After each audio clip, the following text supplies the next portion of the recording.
Well, again, some different and fairly interesting scenarios.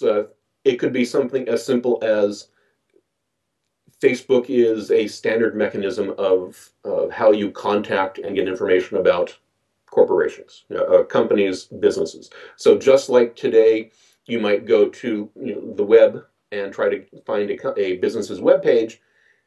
In the years to come, you might first try Facebook to see whether that company has or that business has a Facebook page. So that's a fairly simple um, information provision scenario. Um, a more radical scenario is one where Facebook, as an international organization, essentially creates its own kind of currency to enable cross-border transactions.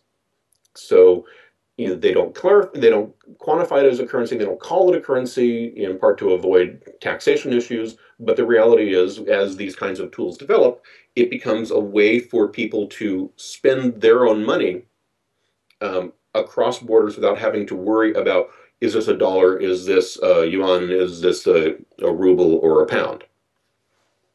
Um, and since I know that you've been thinking about the future of money, there are all sorts of implications that arise from the possibility of Facebook developing its own, you call it a meta currency. Um, not the least of which are the taxation issues. We're already seeing the question coming up of whether the money that you earn in gold pieces in games online, if that can translate, if there is an actual exchange rate with dollars, does that then technically have a taxable value? So there's, I think, going to be a real temptation on the part of Facebook to go down that route, to become a not just a social platform, but an economic platform. Because if they just take, 1/100th of 1% off of every transaction that happens, they become even richer, even faster.